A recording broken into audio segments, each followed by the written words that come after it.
हाय friends, ये question GMIN20 का है और ये थर्मोडायनामिक्स चैप्टर का क्वेश्चन है। इसमें कहता है कि एक एडियाबेटिक प्रोसेस में डेंसिटी जो है एक डायटोमिक गैस का वो 32 टाइम हो जाता है उसके इनिशियल वैल्यू से। फाइनल प्रेशर जो है गैस का वो n टाइम्स हो जाता है उसके इनिशियल प्रेशर के। तो n का वैल्यू क्या होगा, ठीक है ना। तो फ्रेंड्स, एक एडियाबेटिक प्रोसेस में PV to the power lambda जो होता है वो कांस्टेंट होता है। P हो गया प्रेशर, V हो गया वॉल्यूम और लैम्डा हो गया एडियाबेटिक इंडेक्स, ठीक है ना। अब वॉल्यूम बराबर मास बाई डेंसिटी होता है, तो P into M by rho पर पावर लैम्डा जो है वो कांस्टेंट होगा, ठीक है ना। अब मास कांस्टेंट है तो P वैरी करेगा as rho to the power lambda के, ठीक है। अब अगर P इनिशियल और P फाइनल जो है इनिशियल और फाइनल प्रेशर है गैस का, और रो इनिशियल और रो फाइनल जो है वो इनिशियल और फाइनल डेंसिटी है गैस का, तो P final by P initial बराबर हो जाएगा rho final by rho initial to the power lambda के, ठीक है ना। अब चूँकि डेंसिटी जो है वो 32 टाइम्स हो जाता है, तो रो फाइनल बाई रो इनिशियल जो होगा वो होगा 32 और इस पर पावर लैम्डा आ जाएगा। और P फाइनल जो है वो n टाइम्स हो जाता है, तो n into P initial by P initial जो हो जाएगा वो हो जाएगा 32 टू द पावर लैम्डा के, ठीक है। अब फ्रेंड्स, लैम्डा बराबर होता है 1 + 2/f। f क्या है? डिग्री ऑफ फ्रीडम है। अब चूंकि डायटोमिक गैस है तो डिग्री ऑफ फ्रीडम 5 होगा, इसलिए लैम्डा बराबर हो जाएगा 1 + 2/5 बराबर 7/5। तो इसलिए P final by P initial जो हो जाएगा वो हो जाएगा 32 टू द पावर 7/5 के, ठीक है ना। तो P फाइनल हो जाएगा n इंटू P इनिशियल, तो n बराबर हो जाएगा यहाँ 2 टू द पावर 7 के, यानी 128 के। तो वैल्यू जो है n का वो है 128, यानी हमारा ऑप्शन सी सही आंसर होगा। Thank you friends. Hi friends, ये क्वेश्चन GMIN20 का है और ये थर्मोडायनामिक्स चैप्टर का क्वेश्चन है। इसमें एक आइडियल मोनोएटमिक गैस में जो 3 डिफरेंट प्रोसेस अकर होता है उसको PV डायग्राम में दिखाया गया है यहाँ पे, ठीक है ना। जो पाथ है वो लेबल किया गया है A से B, A से C और A से D का, ठीक है। अब जो चेंज है इंटरनल एनर्जी में ड्यूरिंग दिस प्रोसेसेस वो है EAB, EAC और EAD, और वर्क डन जो है वो है WAB, WAC और WAD। करेक्ट रिलेशन जो है पैरामीटर में वो पूछ रहा है। तो फ्रेंड्स, एक आइडियल गैस का जो इंटरनल एनर्जी में चेंज होता है डेल्टा U, वो डिपेंड करता है केवल इनिशियल और फाइनल टेम्परेचर पे, और पाथ टेकन बिटवीन देम में वो डिपेंड नहीं करता है, ठीक है ना।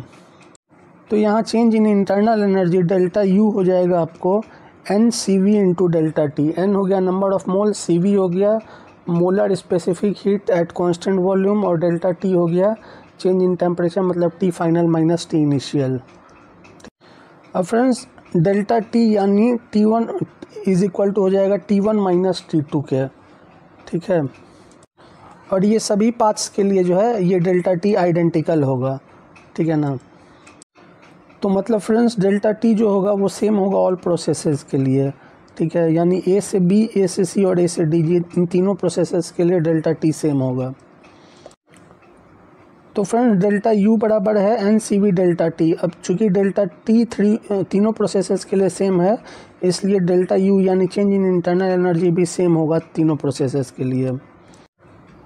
मतलब कि फ्रेंड्स, EAB बराबर EAC बराबर EAD हो जाएगा, ठीक है ना। इंटरनल एनर्जी चेंज जो होगा वो तीनों प्रोसेसेस के लिए सेम होगा, मतलब ये हो जाएगा, ठीक है। अब फ्रेंड्स, वर्क डन जो होता है W वो बराबर हो जाएगा आपको P इंटू डेल्टा V, ठीक है ना। अब AB के लिए हम देखते हैं वॉल्यूम इंक्रीज़ कर रहा है, यहाँ देखते हैं तो मतलब वर्क डन AB जो होगा वो बड़ा होगा 0 से।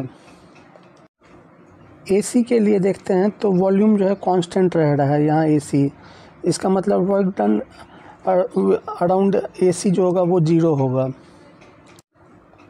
और AD पाथ के लिए अगर हम देखें तो वॉल्यूम डिक्रीज़ कर रहा है, ये जो AD पाथ है यहाँ वॉल्यूम डिक्रीज़ कर रहा है, इसका मतलब P डेल्टा V जो होगा वो 0 से छोटा होगा, मतलब AD जो होगा वर्क डन WAD वो 0 से, मतलब फ्रेंड्स हमारा आंसर हो जाएगा ऑप्शन बी, EAB बराबर EAC बराबर EAD और WAB बड़ा है 0 से, WAC बराबर है 0 का, WAD छोटा है 0 से। हाय फ्रेंड्स, ये क्वेश्चन GMIN20 का है और ये थर्मोडायनामिक्स चैप्टर का क्वेश्चन है। इसमें कहा गया है कि एक थर्मोडायनामिक सर्किल है, ये फिगर पे दिखाया गया है XYZ। इसको PV डायग्राम में अगर प्लॉट किया जाए तो कौन सा बेस्ट डिस्क्राइब करेगा इस साइकिल को, वो पूछ रहा है। तो फ्रेंड्स हम यहाँ पे पहले प्रोसेस XY देखेंगे, ठीक है ना। ये वाला जो है इसमें ये दिखा रहा है कि एक स्ट्रेट लाइन है पासिंग थ्रू ओरिजिन इस प्रोसेस में, इसका मतलब V वैरीज एज T हो जाएगा यहाँ पे। अब आइडियल गैस इक्वेशन लॉ से V is equal to NR/P into T होता है। अब N कांस्टेंट होता है और R कांस्टेंट होता है, तो V वैरीज एज T करे, इसके लिए P भी कांस्टेंट होना चाहिए। तो फ्रेंड्स हम देखते हैं कि प्रोसेस XY में P कांस्टेंट है और वॉल्यूम हम यहाँ देखते हैं कि इंक्रीज़ कर रहा है, इसलिए ये XY प्रोसेस जो है एक आइसोबारिक एक्सपेंशन होगा, ठीक है ना। और जब हम इसको PV डायग्राम पे प्लॉट तो ये कुछ ऐसा आएगा। यहाँ हम देखते हैं कि प्रेशर कांस्टेंट है और वॉल्यूम इंक्रीज़ कर रहा है, ठीक है ना। अब फ्रेंड्स हम प्रोसेस YZ देखते हैं, ठीक है ना। इसमें हम देखते हैं इस प्रोसेस YZ में वॉल्यूम V कांस्टेंट है, इसका मतलब ये आइसोकोरिक प्रोसेस है, ठीक है ना। अब आइडियल गैस इक्वेशन से P बराबर हो जाएगा NR/B इंटू T, ठीक है। यहाँ चूँकि वॉल्यूम कांस्टेंट है तो P वैरीज एज T करेगा। अब हम फ्रेंड्स यहाँ देखते हैं, यहाँ पे जो है टेम्परेचर घट रहा है और चूँकि P वैरीज एज T करेगा इसलिए प्रेशर भी डिक्रीज़ करेगा। मतलब फ्रेंड्स इस प्रोसेस YZ में आपको वॉल्यूम कांस्टेंट रहेगा और प्रेशर डिक्रीज़ करेगा। तो यहाँ हम PV डायग्राम में देखते हैं ये YZ, यहाँ वॉल्यूम कांस्टेंट है और प्रेशर डिक्रीज़ कर रहा है, ठीक है ना। अब हम फ्रेंड्स प्रोसेस ZX में देखते हैं, यहाँ टेम्परेचर कांस्टेंट है, इसका मतलब ये एक आइसोथर्मल प्रोसेस है। अब आइडियल गैस इक्वेशन से होता है PV बराबर nRT, टेम्परेचर कांस्टेंट इसलिए PV भी कांस्टेंट होगा, ठीक है ना। अब इस प्रोसेस में हम देखते हैं यहाँ की वॉल्यूम जो है वो घट रहा है, तो वॉल्यूम डिक्रीज़ करेगा, इसका मतलब प्रेशर इसमें इंक्रीज़ करेगा इस प्रोसेस में। और ये जो प्रोसेस है फ्रेंड्स वो PV डायग्राम पर एक हाइपरबोलिक कर्व की तरह रिप्रेजेंट होगा। तो फ्रेंड्स हम यहाँ देखते हैं PV डायग्राम पे, यहाँ पे हाइपरबोलिक कर्व है ZX और इसमें यहाँ आपको वॉल्यूम डिक्रीज़ कर रहा है और प्रेशर इंक्रीज़ कर रहा है। इसका मतलब फ्रेंड्स हमारा जो आंसर होगा वो होगा ऑप्शन A, ठीक है ना। यही करेक्ट आंसर होगा। Thank you friends. Hi friends, ये क्वेश्चन GMIN20 का है और ये थर्मोडायनामिक्स चैप्टर का क्वेश्चन है। इसमें कहता है कि 1 लीटर है ऑफ ड्राई एयर जो है वो STP पे है, यानी स्टैंडर्ड टेम्परेचर एंड प्रेशर पे, उसको एक्सपेंड किया जाता है adiabatically to a volume of 3 litre, ठीक है ना। अगर लैम्डा बराबर 1.4 है तो वर्क डन बाय एयर कितना होगा पूछ रहा है। बोल रहा है एयर को आइडियल गैस की तरह लीजिए। तो फ्रेंड्स यहाँ हमारा इनिशियली जो वॉल्यूम है एयर का वो है V1 बराबर 1 लीटर। अब STP पे है यानी स्टैंडर्ड टेम्परेचर एंड प्रेशर पे है, तो P1 बराबर 1 एटमॉस्फेयर प्रेशर हो जाएगा, ठीक है ना। उसके बाद कहता है इसको एक्सपेंड किया जाता है वॉल्यूम टू 3 लीटर, इसका मतलब V2 बराबर 3 लीटर होगा और लैम्डा बराबर 1.4 दिया हुआ है। अब फ्रेंड्स एडियाबेटिक प्रोसेस के लिए PV to the power lambda होता है कांस्टेंट, इसका मतलब P1 V1 to the power lambda बराबर P2 V2 to the power lambda होगा। तो P2 बराबर हमारा हो गया P1 into V1 by V2 to the power lambda, ठीक है ना। अब यहाँ पे P1 है 1 एटमॉस्फेरिक प्रेशर और V1 हो जाएगा 1, V2 हो जाएगा 3, 1/3 टू द पावर लैम्डा होगा, लैम्डा का वैल्यू 1.4 होगा। मतलब फ्रेंड्स P2 बराबर हमारा आ जाएगा 1/4.6558 एटमॉस्फेरिक प्रेशर ATM, ठीक है। क्योंकि फ्रेंड्स यहाँ दिया हुआ है 3 टू द पावर 1.4 का वैल्यू है 4.6555, ठीक है ना, वही वैल्यू हम यहाँ रख देंगे। अब friends work done by ideal gas जो होगा W बराबर हो जाएगा हमारा P1 V1 minus P2 V2 by lambda minus 1। P1 है यहाँ 1 एटमॉस्फेरिक प्रेशर, V1 है 1 लीटर माइनस P2 V2 है हमारा 1/4.655 और V2 है हमारा 3 लीटर, ठीक है ना। और फ्रेंड्स हमारा लैम्डा -1 हो जाएगा 1.4 - 1 यानी 0.4, ठीक है। तो फ्रेंड्स हमारा वर्क डन आ जाएगा इतना लीटर एट ATM, ठीक है। अब फ्रेंड्स हमारा 1 लीटर एटमॉस्फेरिक प्रेशर बराबर होता है 101.325 जूल। तो इसका मतलब हम इतना को गुना कर देंगे 101.325 जूल से, तो हमारा आंसर आ जाएगा 90.1 जूल। जो क्लोजेस्ट वैल्यू है वो है 90.5 जूल। इसका मतलब हमारा आंसर होगा option B. Thank you friends. Hi friends, ये क्वेश्चन GMAN20 का है और ये थर्मोडायनामिक्स चैप्टर का क्वेश्चन है। इसमें कहता है कि एक एडियाबेटिक प्रोसेस में एक आइडियल गैस का वॉल्यूम डबल हो जाता है और कंसिक्वेंटली क्या होता है कि mean collision time between gas molecule जो है वो चेंज करता है τ1 से τ2 तक। अगर CP/CV बराबर लैम्डा है तो इस गैस के लिए τ2/τ1 का जो है वो वैल्यू क्या होगा। तो फ्रेंड्स टाउ जो होता है मीन कोलिजन टाइम, टाउ बराबर होता है λ/V एवरेज के। लैम्डा क्या होता है, मीन फ्री पाथ होता है और V एवरेज हो गया एवरेज स्पीड ऑफ मॉलिक्यूल, ठीक है ना। अब लैम्डा वेरीज एज V करता है, V हो गया वॉल्यूम, और V एवरेज जो है वो वेरीज एज √T करता है, T हो गया टेम्परेचर, इसलिए टाउ वेरीज एज V/√T करेगा, ठीक है ना। अब फ्रेंड्स एडियाबेटिक प्रोसेस के लिए TV⁻λ -1 कांस्टेंट होता है। इसका मतलब T varies as V×1 - lambda करेगा। अब यहाँ से वैल्यू रखने पे टाउ जो होगा मीन फ्री पार्ट, टाउ बराबर हो जाएगा V/√V×1 - लैम्डा, ठीक है ना। इसका मतलब टाउ वेरीज एज करेगा V×1 + λ/2 के, ठीक है ना। अब फ्रेंड्स टाउ वेरीज एज होता है V×1 + λ/2, ठीक है ना। तो τ2/τ1 बराबर हो जाएगा 2V/V×1 + 2V/V⁴ + λ/2, क्योंकि वॉल्यूम ऑफ गैस डबल हो जाता है, इसलिए τ2/τ1 बराबर हो जाएगा 2⁻1 + λ/2। यही आंसर होगा फ्रेंड्स। तो फ्रेंड्स τ2/τ1 बराबर हो जाएगा 2 × 2⁻1 + λ/2, ठीक है ना। यही आंसर होगा। Thank you friends. Hi friends, ये क्वेश्चन GMAN20 का और ये थर्मोडायनामिक्स चैप्टर का क्वेश्चन है। इसमें कहता है कि एक इंजन ऑपरेट करता है by taking monoatomic ideal gas through a cycle, जैसा कि फिगर में दिखाया गया है यहाँ पे, ठीक है ना। पूछ रहा है कि परसेंटेज एफिशिएंसी इंजन का क्या होगा। तो फ्रेंड्स हीट इंजन का जो एफिशिएंसी होता है ईटा बराबर होता है W नेट, मतलब net work done by engine बटा Q इन का मतलब हो गया total heat absorb from high temperature reservoir, ठीक है ना। अब friends net work done W net जो होता है वो बराबर होता है ड्यूरिंग अ साइक्लिक प्रोसेस, वो बराबर होता है area enclosed bye cycle on PV diagram. यहाँ एरिया इनक्लोज्ड क्या हो जाएगा, ये रेक्टेंगुलर है इसलिए यहाँ ये V0 है इसका और ये इसका 2P0 है, तो एरिया इनक्लोज हो जाएगा 2P0 V0, यही नेट वर्क डन हो जाएगा W नेट। अब फ्रेंड्स हीट एब्जॉर्ब जो होगा Q इन वो बराबर हो जाए, वो होगा sum of the heat added to the gas during the process where temperature increases, ठीक है ना, जब टेम्परेचर इंक्रीज हुआ है तब।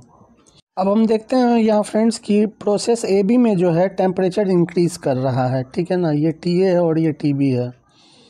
इसी तरह फ्रेंड्स प्रोसेस BC में भी टेम्परेचर इंक्रीज कर रहा है, ये TB है और ये TC है। फ्रेंड्स हमारा Q इन बराबर हो जाएगा QAB + QBC के, ठीक है। अब फ्रेंड्स हम प्रोसेस AB देखते हैं, ये एक आइसोकोरिक हीटिंग है, ठीक है ना। इसमें वॉल्यूम कांस्टेंट रहता है, इसलिए हीट एडेड जो होगा वो इक्वल होगा चेंज इन इंटरनल एनर्जी का, मतलब QAB बराबर हो जाएगा ΔUAB। अभी ΔUAB बराबर हो जाएगा NCV∆T, ये बराबर हो जाएगा N × 3/2R × TB - TA।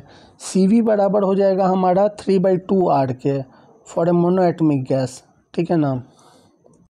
तो फ्रेंड्स यहाँ हम देखते हैं कि QAB बराबर हो जाएगा N × 3R/2 × TB - TA, ये बराबर हो जाएगा 3P0 V0 सॉल्व करने के बाद।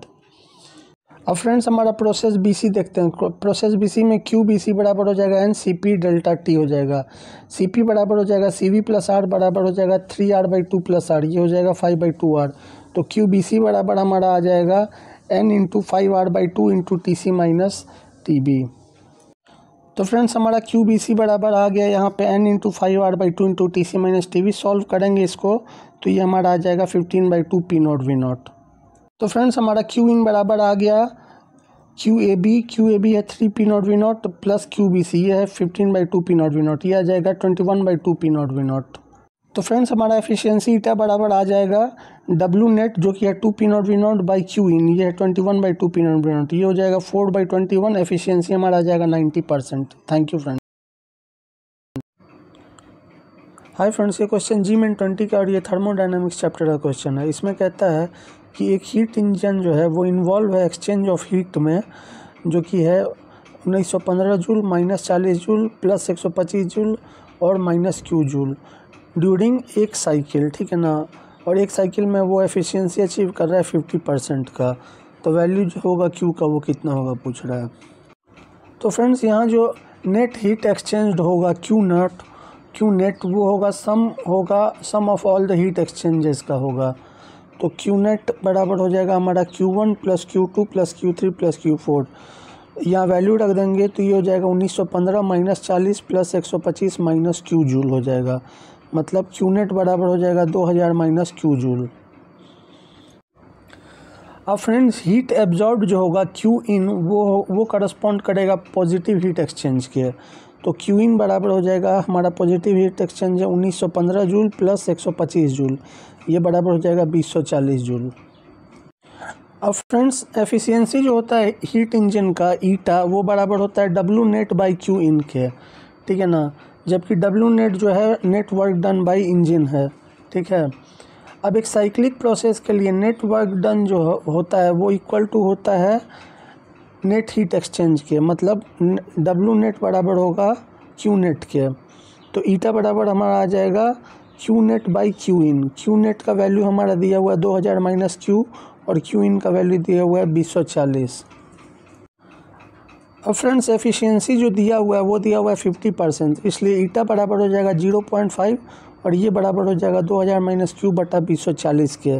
सॉल्व करेंगे तो क्यू बराबर हमारा आ जाएगा 980 जूल, इसलिए हमारा ऑप्शन सी करेक्ट आंसर होगा। Thank you friends. Hi friends, ये क्वेश्चन GMIN20 का है और ये थर्मोडायनामिक्स चैप्टर का क्वेश्चन है। इसमें कहता है कि एक कार्नोट इंजन है जिसका एफिशिएंसी 1/10 है, उसको रेफ्रिजरेटर की तरह यूज़ किया जाता है। अगर work done on refrigerator 10 joule है तो amount of heat absorbed from reservoir at lower temperature क्या होगा पूछ रहा है। अब फ्रेंड्स एफिशिएंसी जो होता है कार्नोट इंजन का ईटा वो बराबर होता है 1 माइनस TC/TH। TC क्या हो गया, टेम्परेचर ऑफ कोल्ड रिजर्वायर हो गया और TH temperature of hot reservoir हो गया। तो ईटा का वैल्यू दिया हुआ है एफिशिएंसी का 1/10, तो TC/TH का वैल्यू हो जाएगा 9/10। अब फ्रेंड्स COP जो होता है कार्नोट रेफ्रिजरेटर का, COP का मतलब हो गया coefficient of performance. Coefficient of performance COP होता है QC/W बराबर TC/TH माइनस TC होता है। तो COP बराबर हो गया TC/TH by 1 minus TC/TH। TC/TH का वैल्यू है 9/10, यहाँ रख देंगे तो COP बराबर 9 आ जाएगा। अब फ्रेंड्स हमारा QC/W बराबर होता है COP के, COP हमारा वैल्यू आया है 9, तो QC बराबर हो जाएगा 9 इंटू W, ये बराबर हो जाएगा 9 इंटू 10।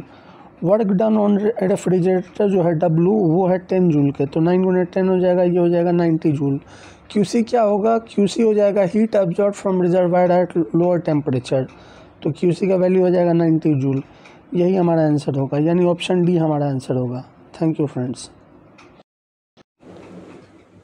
हाय फ्रेंड्स, ये क्वेश्चन थर्मोडायनामिक्स चैप्टर का और ये GMIN20 का क्वेश्चन है। इसमें कहता है कि दो आइडियल कार्नोट इंजन जो है वो कैस्केड में ऑपरेट करता है between temperature T1 and T2। Temperature जो है हॉट रिजर्वायर का फर्स्ट इंजन का वो है T1 और टेम्परेचर जो है कोल्ड रिजर्वायर का सेकेंड इंजन का वो है T2।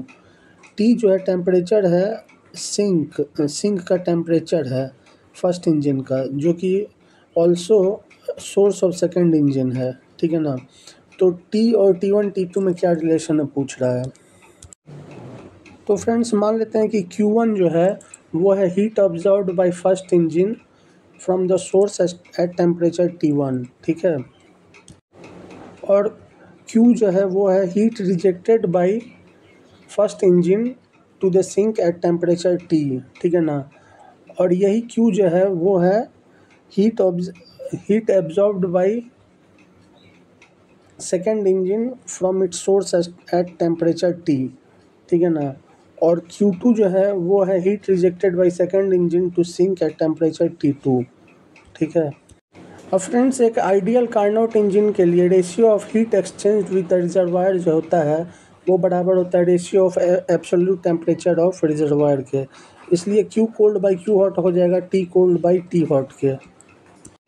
तो फ्रेंड्स फर्स्ट इंजन के लिए Q बाई Q1 बराबर हो जाएगा T बाई T1 के, तो Q1 बराबर हो जाएगा Q into T1 by T के। और सेकेंड इंजन के लिए Q2 बाई Q बराबर हो जाएगा T2 बाई T के, यानी Q2 बराबर हो जाएगा Q into T2 by T के। अब friends work done by first engine जो होगा W1 वो बराबर हो जाएगा Q1 माइनस Q के। यहाँ से Q1 का वैल्यू हम रख देंगे तो ये हो जाएगा Q into T1 by T minus Q के, ठीक है। इसी तरह work done by second engine जो होगा W2 वो हो जाएगा Q माइनस Q2 के, तो ये बराबर हो जाएगा Q into T2 minus T1 के। Q2 का वैल्यू रख देंगे यहाँ से। तो अब फ्रेंड दिया हुआ है कि both engine perform equal amount of work, तो W1 बराबर हो जाएगा W2 के। इसका वैल्यू रख देंगे Q into T1 by T minus 1 बराबर हो जाएगा Q into 1 minus T2 by T के। मतलब कि T1 बाई T माइनस 1 बराबर हो जाएगा 1 माइनस T2 बाई T के। सॉल्व करेंगे तो T बराबर आ जाएगा T1 plus T2 by T के। इसका मतलब हमारा ऑप्शन बी T बराबर T1 plus T2 by two ये करेक्ट आंसर होगा। Thank you friends. Option B हमारा करेक्ट आंसर है, T is equal to T1 plus T2 by two. Thank you friends.